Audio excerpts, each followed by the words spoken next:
La felicidad no es como dicen, que solo dura un instante y no se sabe que se tuvo, sino cuando se acabó. La verdad es que dura mientras dure el amor, porque con amor, hasta morirse es bueno.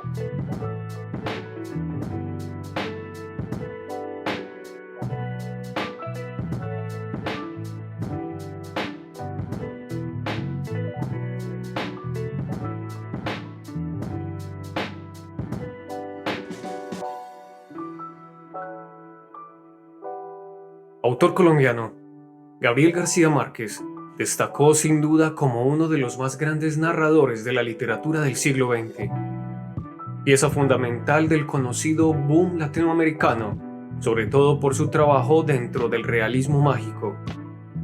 En 1982, García Márquez recibió el galardón más importante de su carrera, el Premio Nobel de Literatura, otorgado como reconocimiento a toda su obra. García Márquez nació y se crió en Aracataca, localidad que luego tendría una importancia clave en muchas de sus obras más conocidas, en una familia cuyo abuelo, coronel, supuso una gran influencia en el joven escritor. A mediados de los años 30, García Márquez dejó atrás su pueblo natal para vivir en Sincelejo y, posteriormente, en Barranquilla.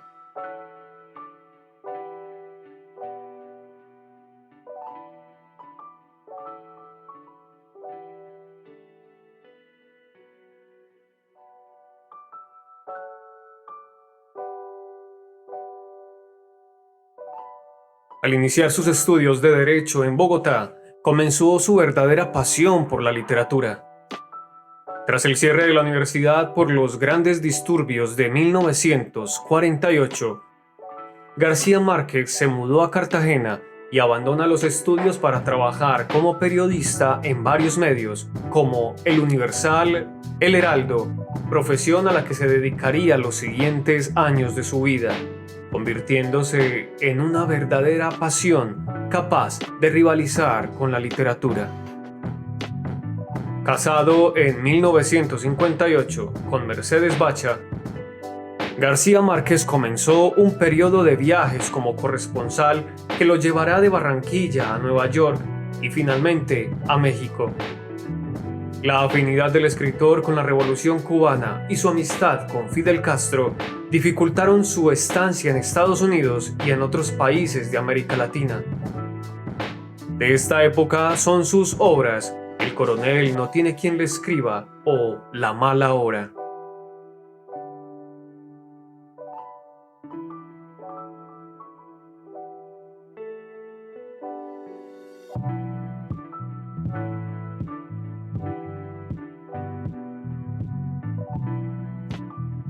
Es en 1967 cuando Gabriel García Márquez publicó una de sus novelas más conocidas, Cien años de soledad, obra que ha vendido millones de copias en todo el mundo y que ha sido traducida a decenas de idiomas.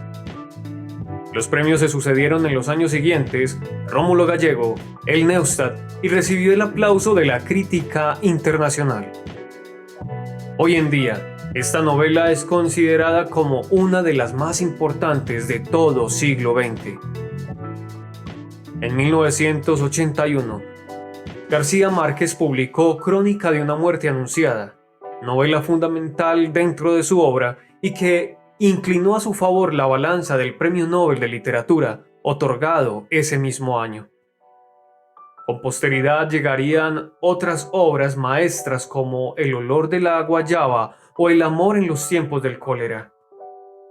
De sus últimas obras, decir que Memoria de mis putas tristes levantó no poca polémica por el tratamiento de la prostitución y que en 2010 publicó una antología completa de sus conferencias más interesantes bajo el título de Yo no vengo a decir un discurso.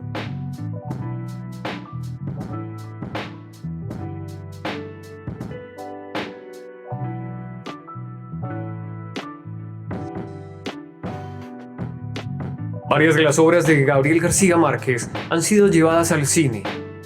aunque ninguna con tanto éxito como sus equivalentes literarios.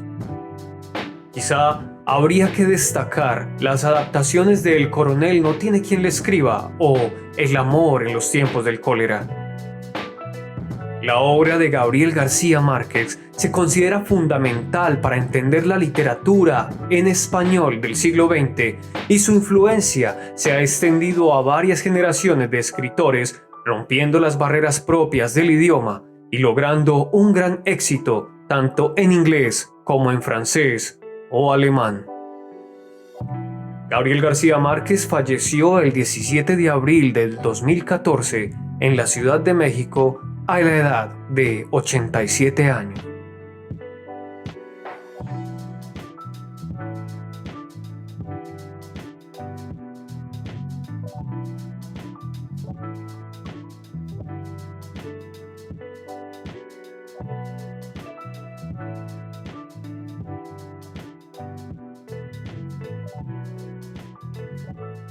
En el capítulo de hoy presentamos a ustedes el cuento El avión de la Bella Durmiente por Gabriel García Márquez.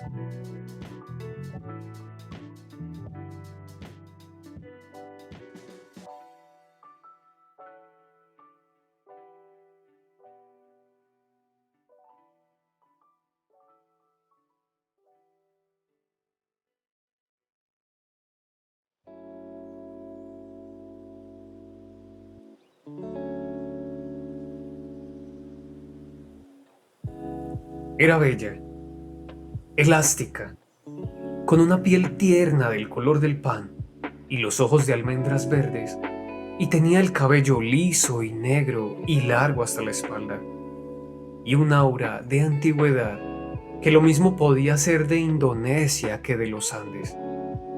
Estaba vestida con un gusto sutil, chaqueta de lince, blusa de seda natural con flores muy tenues, pantalones de lino crudo y unos zapatos lineales del color de las bugambilias. Esta es la mujer más bella que he visto en mi vida, pensé, cuando la vi pasar con sus sigilosos trancos de leona, mientras yo hacía la cola para abordar el avión de Nueva York en el aeropuerto de Charles de Gaulle de París. Fue una aparición sobrenatural que existió solo un instante y desapareció en la muchedumbre del vestíbulo.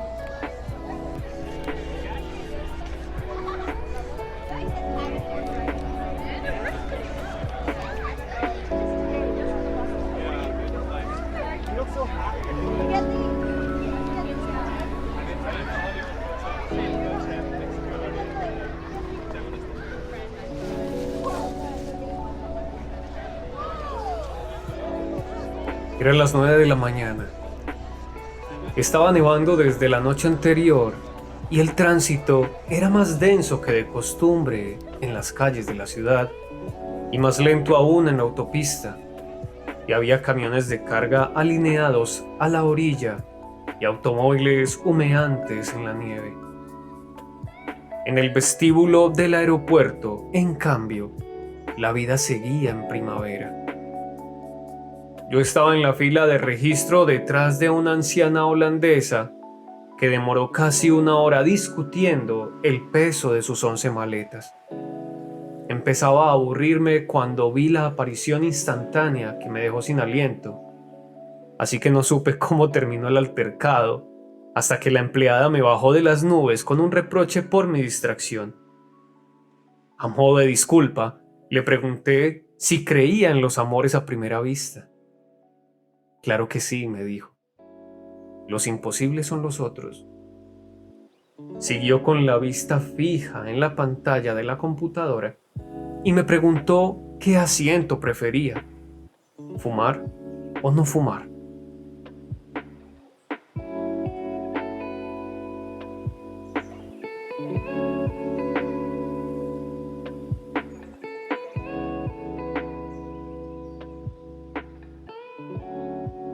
Me da lo mismo, le dije con toda intención, siempre que no sea al lado de las 11 maletas. Ella lo agradeció con una sonrisa comercial sin apartar la vista de la pantalla fosforescente. Escoja un número, me dijo. 3, 4 o 7. 4. Su sonrisa tuvo un destello triunfal. En 15 años que llevo aquí, dijo, es el primero que no escoge el 7. Marcó en la tarjeta de embarque el número del asiento y me la entregó con el resto de mis papeles, mirándome por primera vez con unos ojos color de uva que me sirvieron de consuelo mientras volvía a ver la bella. Solo entonces me advirtió que el aeropuerto acababa de cerrarse y todos los vuelos estaban diferidos. ¿Hasta cuándo? Hasta que Dios quiera, dijo con su sonrisa.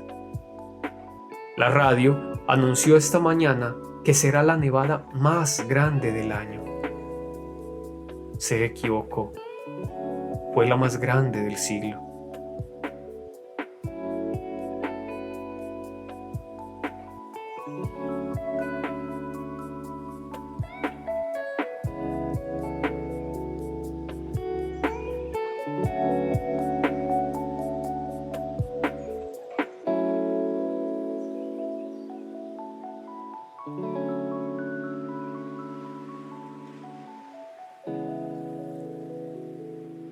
En la sala de espera de la primera clase, la primavera era tan real que había rosas vivas en los floreros y hasta la música enlatada parecía tan sublime y sedante como lo pretendían sus creadores.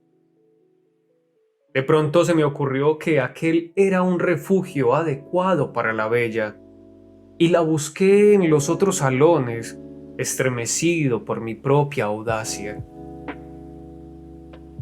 Pero la mayoría eran hombres de la vida real que leían periódicos en inglés mientras sus mujeres pensaban en otros, contemplando los aviones muertos en la nieve a través de las vidrieras panorámicas, contemplando las fábricas glaciales, los vastos cementeros de Royce devastados por los leones.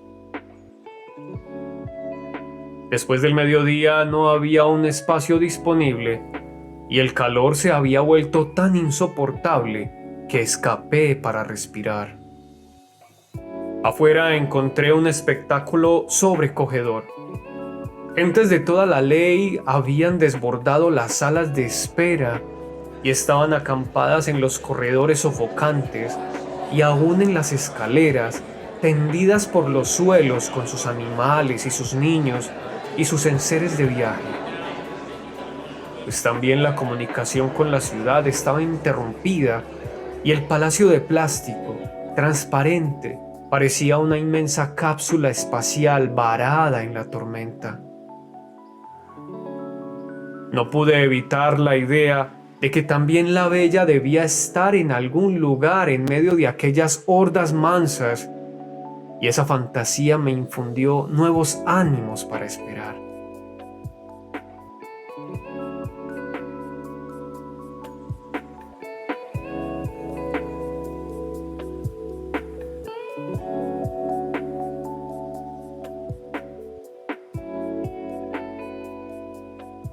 A la hora del almuerzo, habíamos asumido nuestra conciencia de náufragos.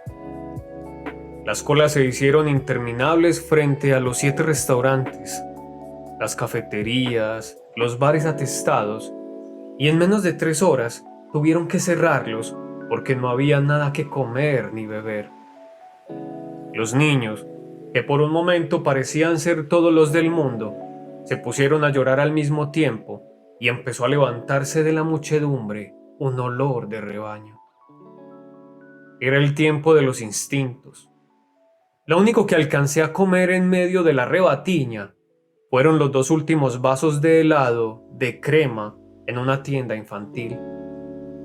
Me los tomé poco a poco en el mostrador, mientras los camareros ponían las sillas sobre las mesas a medida que se desocupaban, y viéndome a mí mismo en el espejo del fondo, con el último vasito de cartón y la última cucharita de cartón, y pensando en la bella.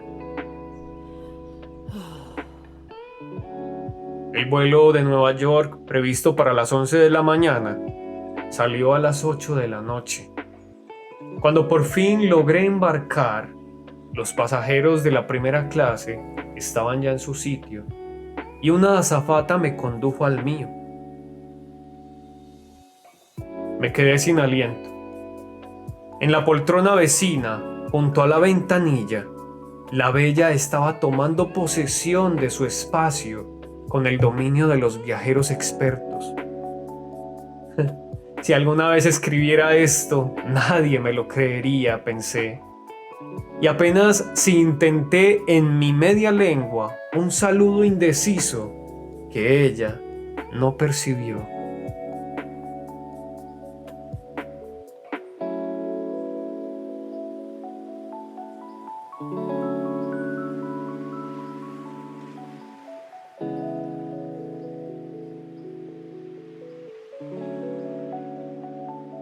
Se instaló como para vivir muchos años, poniendo cada cosa en su sitio y en su orden, hasta que el lugar quedó tan bien dispuesto como la casa ideal, donde todo estaba al alcance de la mano.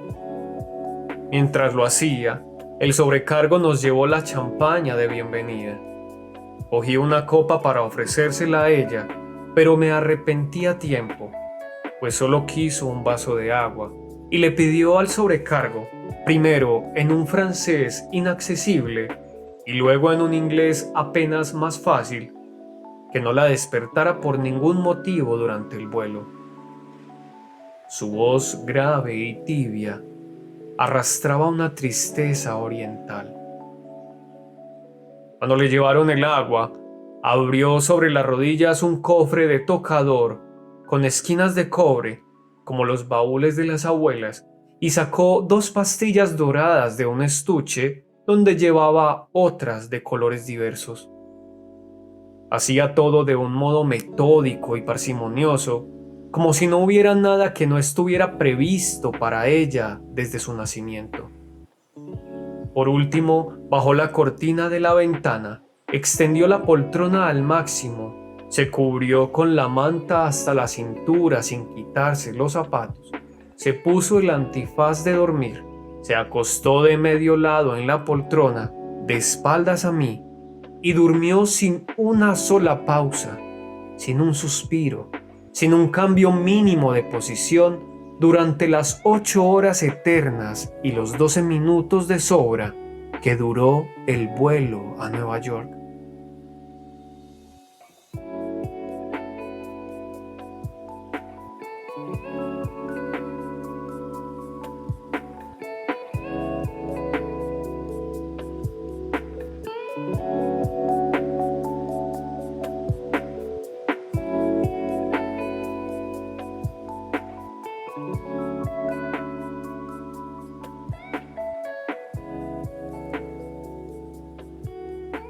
Fue un viaje intenso. Siempre he creído que no hay nada más hermoso en la naturaleza que una mujer hermosa, de modo que me fue imposible escapar ni un instante al hechizo de aquella criatura de fábula que dormía a mi lado. El sobrecargo había desaparecido tan pronto como despegamos y fue reemplazado por una azafata cartesiana que trató de despertar a la bella para darle el estuche de tocador y los auriculares para la música. Le repetí la advertencia que ella le había hecho al sobrecargo, pero la azafata insistió para oír de ella misma que tampoco quería cenar. Tuvo que confirmárselo el sobrecargo y aún así me reprendió porque la bella no se hubiera colgado en el cuello el cartoncito con la orden de no despertarla. Hice una cena solitaria, diciéndome en silencio lo que le hubiera dicho a ella si hubiera estado despierta. Su sueño era tan estable que en cierto momento tuve la inquietud de que las pastillas que se había tomado no fueran para dormir, sino para morir. Antes de cada trago, levantaba la copa y brindaba.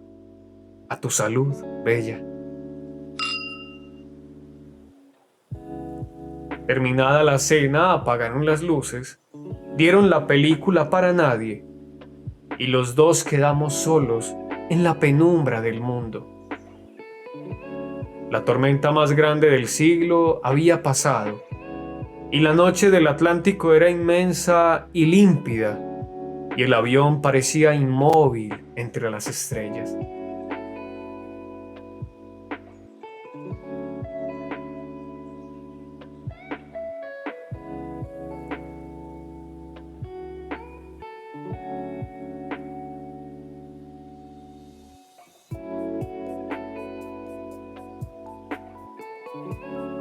Entonces la contemplé palmo a palmo durante varias horas y la única señal de vida que pude percibir fueron las sombras de los sueños que pasaban por su frente como las nubes en el agua.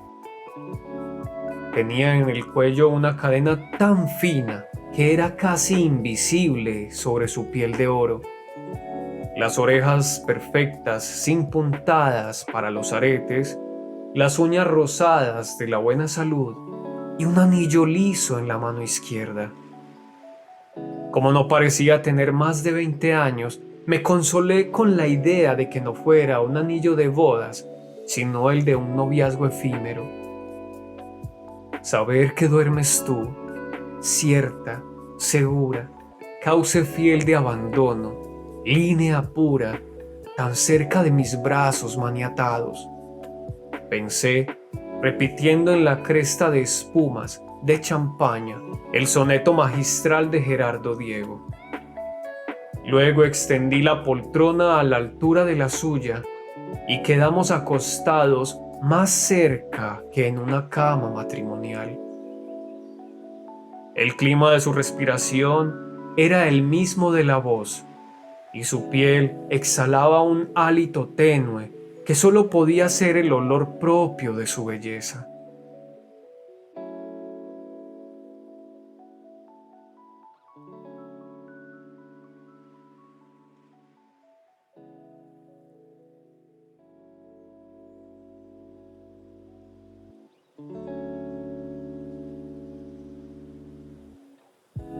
Me parecía increíble.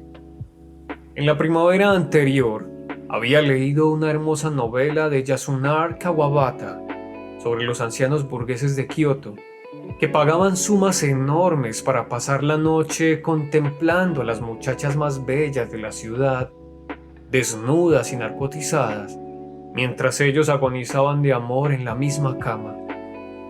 No podían despertarlas ni tocarlas y ni siquiera lo intentaban, porque la esencia del placer era verlas dormir.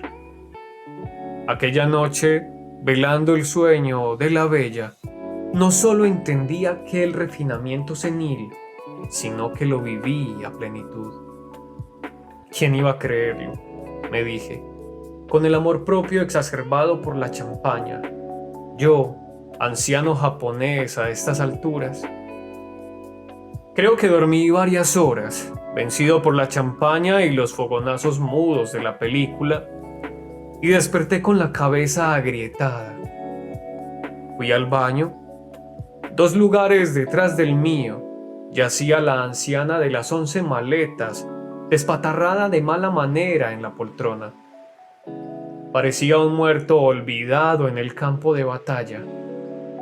En el suelo, a mitad del pasillo, estaban sus lentes de leer con el collar de cuentas de colores, y por un instante disfruté de la dicha mezquina de no recogerlos.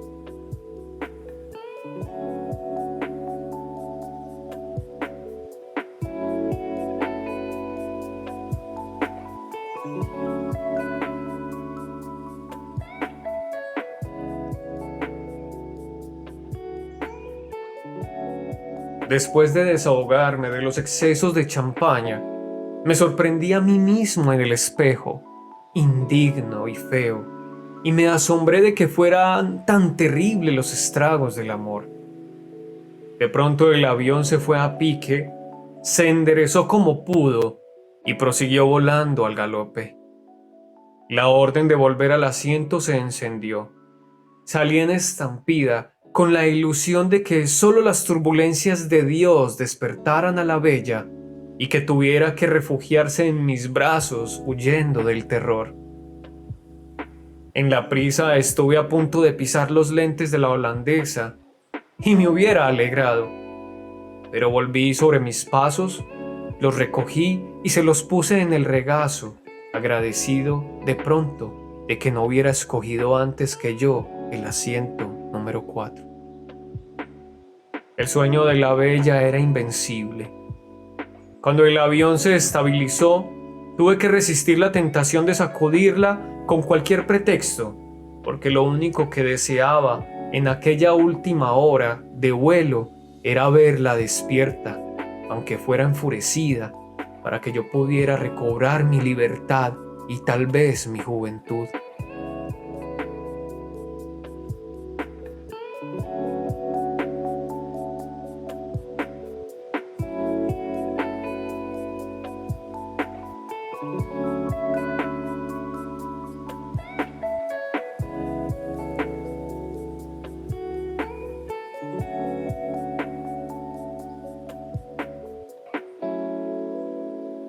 Pero no fui capaz.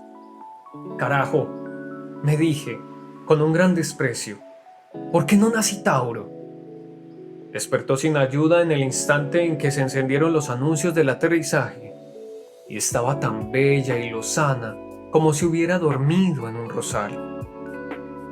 Solo entonces caí en la cuenta de que los vecinos de asiento en los aviones, al igual que los matrimonios viejos, no se dan los buenos días al despertar. Tampoco ella. Se quitó el antifaz, abrió los ojos radiantes, enderezó la poltrona, tiró a un lado la manta, se sacudió las crines que se peinaban solas con su propio peso, volvió a ponerse el cofre en las rodillas y se hizo un maquillaje rápido y superfluo que le alcanzó justo para no mirarme hasta que la puerta se abrió. Entonces se puso la chaqueta de lince, pasó casi por encima de mí con una disculpa convencional en castellano puro de las Américas y se fue sin despedirse siquiera, sin agradecerme al menos lo mucho que hice por nuestra noche feliz, y desapareció hasta el sol de hoy en la Amazonía de Nueva York.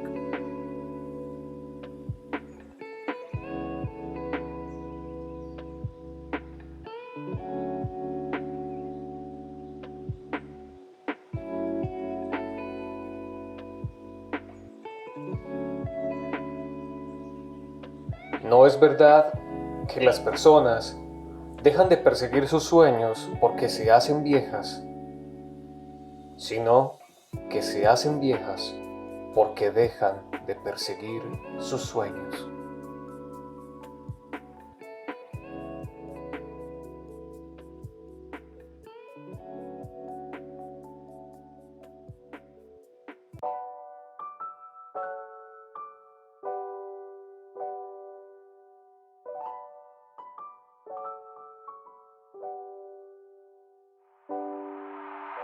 Este fue el cuento El avión de la Bella Durmiente por Gabriel García Márquez.